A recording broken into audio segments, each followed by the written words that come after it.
Geger, pakar telematika akhirnya menganalisa terkait beredarnya dugaan ekstraksi isi SMS dari ponsel Vina kepada teman perempuannya bernama Mega yang kabarnya terjadi pada pukul 22.14 waktu Indonesia Barat sesaat sebelum ia meninggal dunia di jembatan bersama Eki kekasihnya. Seperti diungkap sebelumnya bahwa dalam BAP kasus kematian Vina dan Eki, keduanya meninggal akibat pemerkosaan dan pembunuhan berencana. Dengan kejadian berlangsung di 2 TKP, di samping sekolah SMP Negeri Talun di Kabupaten Cirebon dan Jembatan Talun pada tanggal 27 Agustus 2016. Berdasarkan keterangan Suroto yang sedang patroli malam itu, Eki ditemukan meninggal dunia pada pukul 22.00 waktu Indonesia Barat, sedangkan Vina dalam kondisi luka-luka. Lantas seperti apa telisik pakar telematika Abimanyu terkait isi SMS yang diduga berasal dari ponsel Vina dan ditujukan kepada Mega yang waktunya kontras dengan keterangan saksi Suroto? Seperti apa pula tanggapan Rasman Arif Nasution dan Uya Kuya atas sumpah pocong yang telah dilakukan oleh Saka Tatal? Pemirsa, bersama Intens Investigasi, kami hadirkan kabar terkini, terpercaya dan teraktual. Tetapi sebelumnya jangan lupa untuk like, subscribe, dan juga share channel YouTube ini.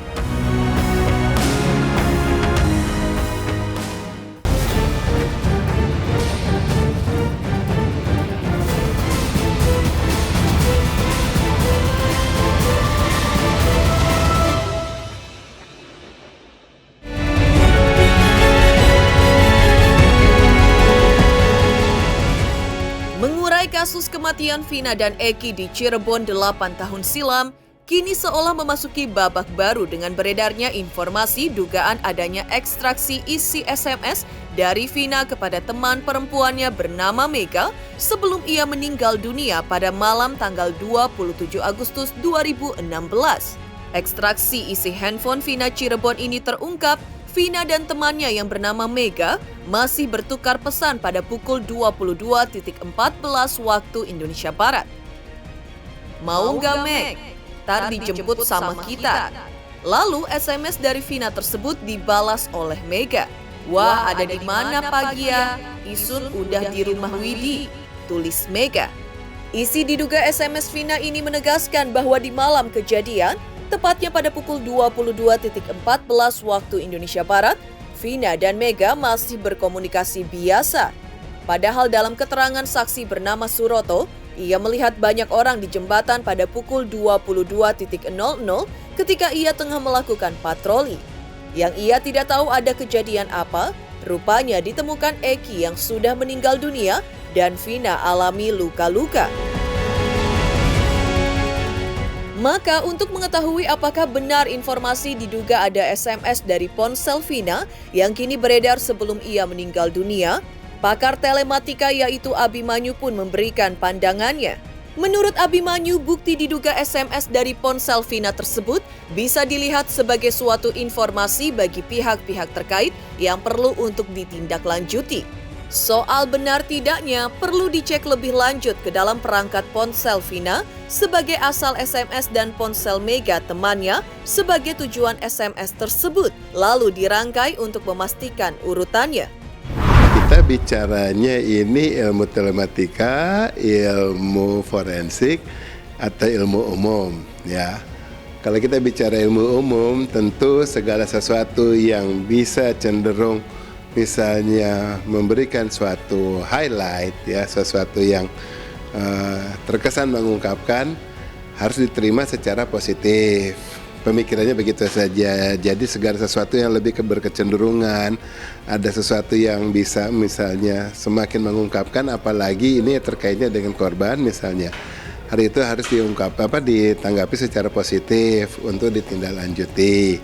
Pemikirannya gitu.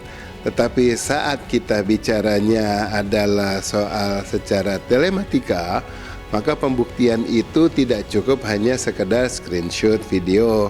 Kita harus benar-benar kepada materi, dalam hal ini adalah kepada perangkatnya. memastikan perangkatnya betul milik yang bersangkutan, ataupun kemudian memeriksa kasusnya dulu, apakah kasus ini sudah pernah diungkap, pernah dilakukan. Karena ini adalah suatu konten umum, video, ya sudah, ini jadi tanggapin segala berbagai kemungkinan. Bahwa apabila itu dimungkin, ya bisa mungkin. Tetapi kalau kita bilang, itu sebetulnya tidak mungkin, ya sangat bisa juga. Sekarang kita tinggal bikin rekayasa SMS, rekayasa yang suatu adanya chatting, jangankan SMS ya, chatting WhatsApp aja atau apa, semuanya banyak sekali aplikasi yang memang memudahkan kita untuk melakukan rekayasa tersebut. Walau aplikasinya digunakan untuk bercanda saja, tetapi sebetulnya ada orang-orang yang kemudian terinspirasi untuk melakukan pemalsuan, apapun tujuannya.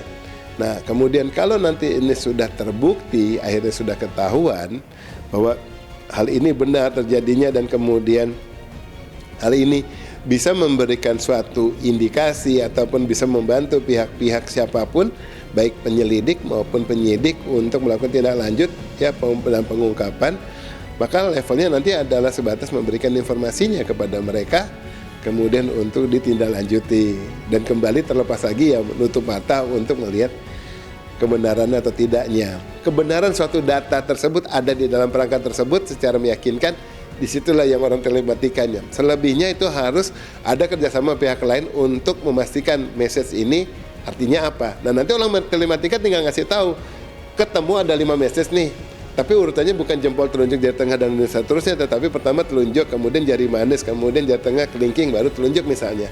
Nah, urutan-urutan di sini dicoba dirangkai, dicoba kemudian dipastikan bahwa sebetulnya urutannya seperti apa yang benar.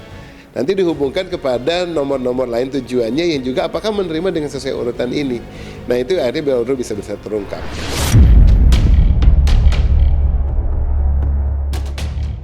Pakar telematika juga menjelaskan cara-cara untuk membuktikan bahwa dugaan SMS yang disebut-sebut di sosial media adalah benar SMS yang berasal dari handphone almarhumah Vina sebelum ia meninggal dunia.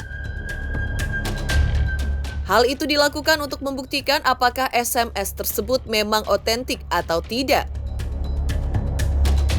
Lebih lanjut lagi, menurut pakar telematika, SMS tersebut perlu didukung bukti pendukung. Alasannya, suatu SMS yang tertulis belum tentu SMS yang terkirim. Karena itu perlu dicek ke handphone nomor tujuan dari SMS tersebut. Dan kemudian dipastikan lagi, misalnya ketahuan bahwa itu nomor ponselnya dia adalah sekian-sekian-sekian. Nah, kemudian melakukan komparasi konten tersebut dengan isi yang ada dan kemudian dengan komunikasi yang ada, karena suatu komunikasi itu selain hanya tersimpan di ponsel yang bersangkutan juga tersimpan di ponsel tujuan ya, namanya ada N-number, B-number, dan kemudian messages-nya, date, timestamp gitu, itu semuanya ada ya. Dan kemudian kalau ada outgoing messages berarti selalu ada incoming, karena logikanya suatu informasi nggak mungkin satu arah ya. Nah, apakah ada informasi reply dari misalnya dari nomor yang dituju. Nah, kemudian bisa dilakukan juga cross check ya atas nomor-nomor yang dituju, misalnya berita-berita penting, termasuk nomor-nomor yang tidak berkaitan dengan kasus ini. Nah, apa tujuannya? Agar bisa ketahuan bahwa ini otentiknya SMS di sini, urutannya dengan ada berbagai komunikasi itu seperti apa. Iya, bisa terungkapnya ya bisa, tetapi harus dengan bukti pendukung. Nggak bisa hanya sekedar satu SMS sudah bisa ada gitu. Karena sesuatu SMS yang tertulis belum tentu suatu SMS yang terkirim. Jangan salah gitu. Ya, dalam satu log di situ ada yang kita bisa ada sending, ada pending, ada send. Gitu loh ya. Kalau masih baru sending itu ya baru berupaya dikirim, tetapi kemudian informasinya nggak nyampe, ya udah sifatnya sending dan tidak terkirim. Nah, kalau pending ya sending tetapi yang tertunda, beda sama yang sending tadi mau dikirim kemudian nggak kekirim, tapi teksnya ada. Teksnya sudah tersimpan karena ada suatu niatan udah mau mengirim begitu. Nah, tinggal sekarang yang sudah diekstrak di sini apakah sudah diungkapkan sampai ke level situ. Ini yang harus dilakukan penelusuran. Dan pembuktiannya tadi sebetulnya dengan bantuan dari lock operator seluler kalau yang bisa. Dan tentu dari nomor yang tujuan.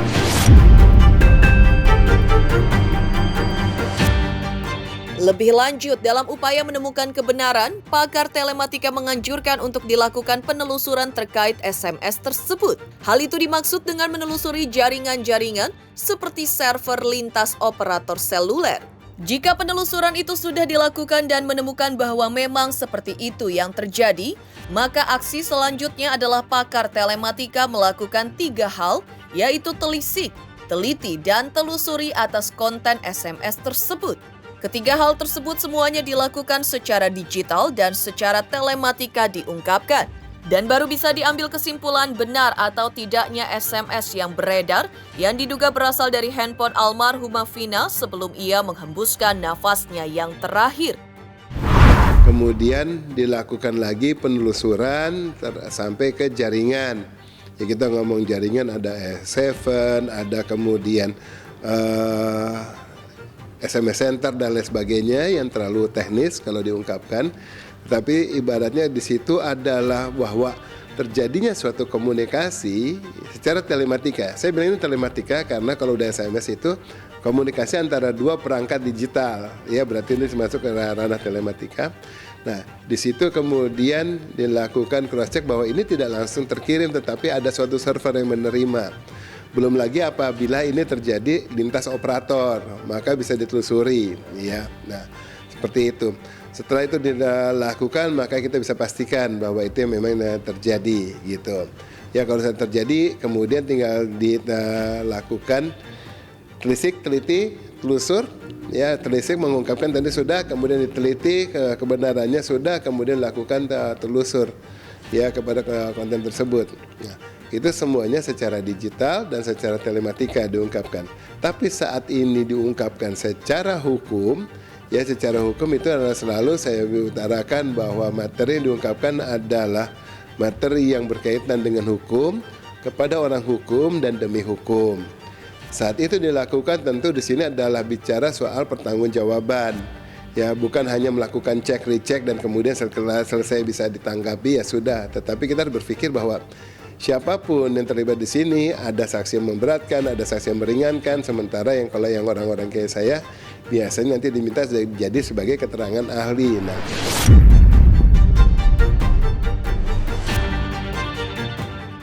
mengejutkan analisis pakar telematika Abimanyu atas beredarnya dugaan pesan singkat alias SMS Vina sebelum ia wafat. Lantas, seperti apa pula aksi sumpah pocong yang dilakukan Saka Tatal akhir pekan kemarin? Seperti apa Farhad Abbas menilai ketidakhadiran Ibtu Rudiana yang sebelumnya menantang Saka Tatal? Dan seperti apa pula tanggapan menohok Rasman Arif Nasution terhadap aksi Saka Tatal tersebut dan tim kuasa hukumnya? Selamat untuk intens investigasi. 3 juta subscriber, luar biasa sekali 3 juta. Ya pokoknya semakin sukses lah dan bisa menghadirkan sesuatu yang memang baik untuk diperlihatkan.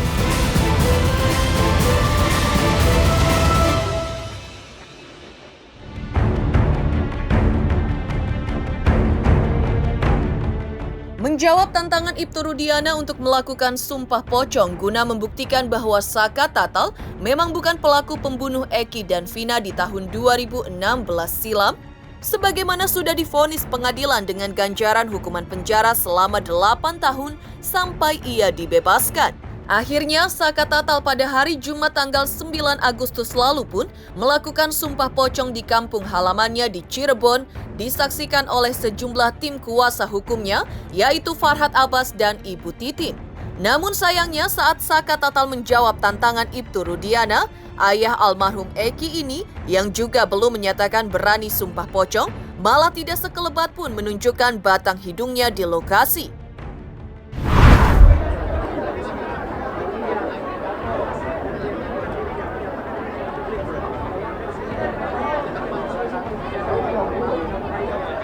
Boyok, gue kebakar. Awas! Hei, motor! Awas!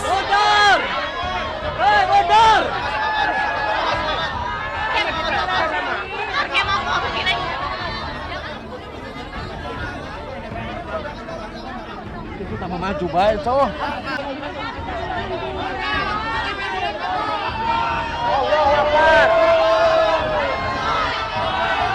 Yakin ya? Yakin orang karena yakin karena satu kan Saka nggak bersalah. Saka juga banyak saksi yang melihat Saka waktu malam kejadian itu Saka posisinya ada di mana sama siapa lagi ngapain.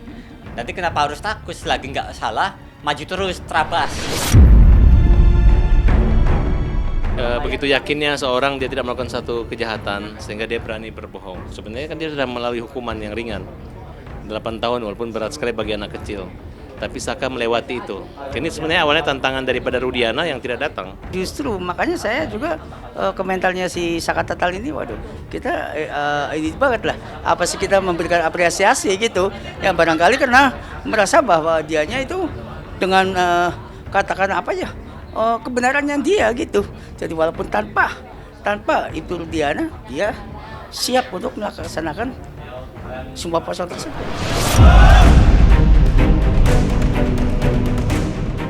Menanggapi aksi sumpah pocong yang dilakukan Saka Tatal, praktisi Rasman Arif Nasution menilai apa yang dilakukan Saka Tatal tersebut tidak lebih dari hanya mencari simpati publik dan untuk membangun narasi dengan harapan bahwa Mahkamah Agung nantinya memutuskan perkara peninjauan kembali alias PK Saka Tatal dikabulkan.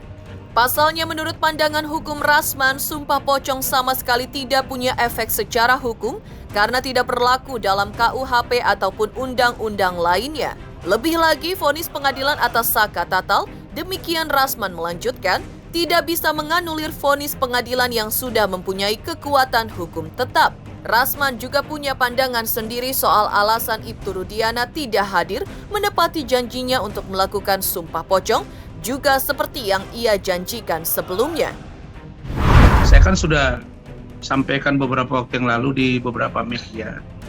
Bagi saya, sumpah pocong yang dibuat oleh saudara Farhad dan kawan-kawan itu tidak lebih hanya dugaan saya itu mencari simpati publik dan mencoba membangun satu narasi untuk nantinya mereka berharap, ini dugaan saya, Majelis Mahkamah Agung yang untuk memutus perkara PK yang mereka ajukan dikabulkan.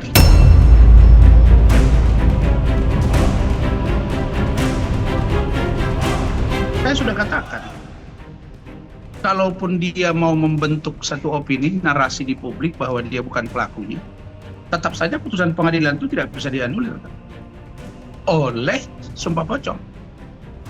Nah, karena itu maka bagi saya sebenarnya melihatnya lucu juga ya. Kok pengacaranya Farhad dan kawan-kawan yang sudah pengacara yang sudah dikenal melakukan sumpah pocong dan mereka tidak lihat sejarah. Coba lihat sejarah bagaimana sumpah pocong itu ada gitu kan. Itu ada. Kalau zaman jahiliyah dulu, zaman Rasulullah SAW, ada orang yang bersumpah itu pun tidak dengan menggunakan sumpah pocong. Wallahi wabillahi watallahi. Nah, demi Allah saya bersumpah ini. Dan biasanya pada zaman dulu kalau dia berbohong dari apa yang dia katakan itu selalu datang balasan dari Allah. Kalau dia ternyata tidak jujur, biasanya dilaknat Allah. Dan seketika itu terjadi sumpah yang disebut dengan sumpah dengan pendekatan agama gitu. Kalau sumpah pocong sama sekali tidak ada. Jadi ini bukan perintah Al-Quran, bukan perintah hadis, bukan perintah ajaran agama, dan itu menurut saya sikap yang barbar.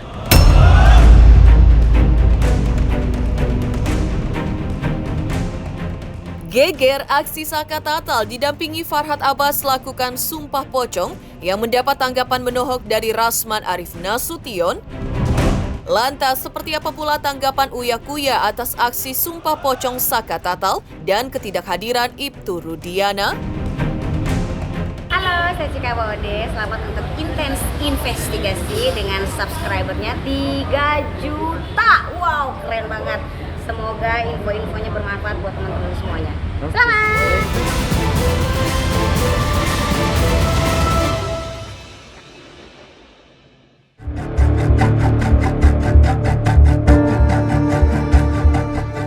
Uya Kuya menanggapi langkah Saka Tatal yang telah berani melakukan sumpah pocong untuk menunjukkan kesungguhan dari pernyataan dirinya bahwa ia bukanlah pelaku pembunuhan Vina dan Eki yang meninggal dunia 8 tahun lalu di Cirebon sebagai langkah yang dipuji suami Astrid ini. Namun di balik pujian Uya Kuya terhadap Saka Tatal, ia justru mempertanyakan sosok Ibtu Rudiana yang sebelumnya menyatakan siap sumpah pocong. Justru tidak menunjukkan batang hidungnya pada momen Saka Tatal sumpah pocong. Menurut Uya, seharusnya Ibtu Rudiana juga tampil melakukan sumpah pocong, tidak hanya menunjukkan bahwa anaknya Eki benar-benar telah meninggal dunia, tapi juga menunjukkan bahwa tidak ada sama sekali rekayasa dalam kasus kematian Vina dan Eki 8 tahun lalu. Tapi untuk memperjelas apa yang terjadi, Uya Kuya menyarankan kepada pihak Mabes Polri untuk memanggil Ibtu Rudiana, Mega, Widi, Suroto, dan 7 terpidana untuk dimintai keterangan. Ya udah, bagus lah. Saka Tatal coba pocong, malah yang kita tanya Rudiana kenapa nggak nongol gitu kan. Tapi Rudiana kan kemarin bilang dia berani sumpah. Tapi dia bilang sumpahnya kan dia berani sumpah mengakui bahwa yang meninggal itu anaknya. Berani nggak dia sumpah bahwa tidak ada rekayasa sama sekali di kasus itu? Kalau gue sih ngelihat Saka Tatal berani, ya gue percaya sama Saka Tatal itu aja. Dan yang paling benar, yang paling membuktikan adalah Saka Tatal. Saka Tatal udah bebas nih. Tapi dia mengajukan PK, apa untungnya buat dia, orang dia udah bebas? Kan kalau dia berbohong kan itu bisa membuat dia di penjara lagi. Artinya kan dia nggak ada kepentingan apa-apa buat berbohong. Jadi menurut gue, yang dilakukan Saka Tatal adalah dia, sampai dia sumpah pocong segala, ya dia membela kebenaran dan keadilan buat dirinya sendiri. Menurut dakwaan itu, mereka dilakukan penyiksaan udah mulai dari jam 9 sekian. Ditemukan di jembatan 10.30. Tapi dari bukti ekstraksi handphone Vina yang dibuka, Vina sempat menelepon dan SMS temannya, Widi, di jam 22, jam 10:15. Artinya kan nggak mungkin dia lagi disiksa, dia telepon, dia SMS, iya kan? Dan pengakuan Widi dan Mega itu dibuktikan dari bukti handphone Vina ada, bukan salah ngomong, emang ada bukti ekstraksi teleponnya. Kalau gua ngelihat dari bukti-bukti terakhir yang bukti-buktinya bisa dibilang bukti bukan cuma sekedar omongan, gue yakin nggak ada pembunuhan dan nggak ada pemerkosaan.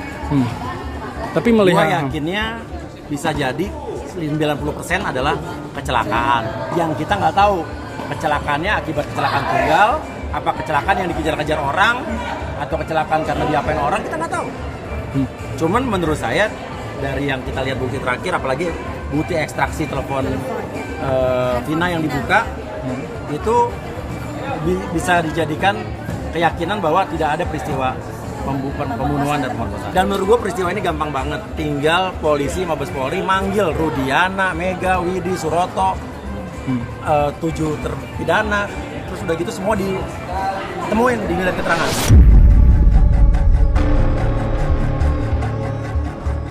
Demikian pemirsa kabar terkini, terpercaya dan teraktual yang kami hadirkan hari ini. Saksikan terus Intens Investigasi setiap hari Senin sampai dengan Jumat tayang 5 kali sehari, pada Sabtu tayang 3 kali sehari, yaitu pada pukul 11 siang, 12 siang, 3 sore, 5 sore, dan 6 sore tentunya hanya di YouTube channel. Dan pastikan jangan lupa untuk like, subscribe, share, dan juga komen channel Intens Investigasi.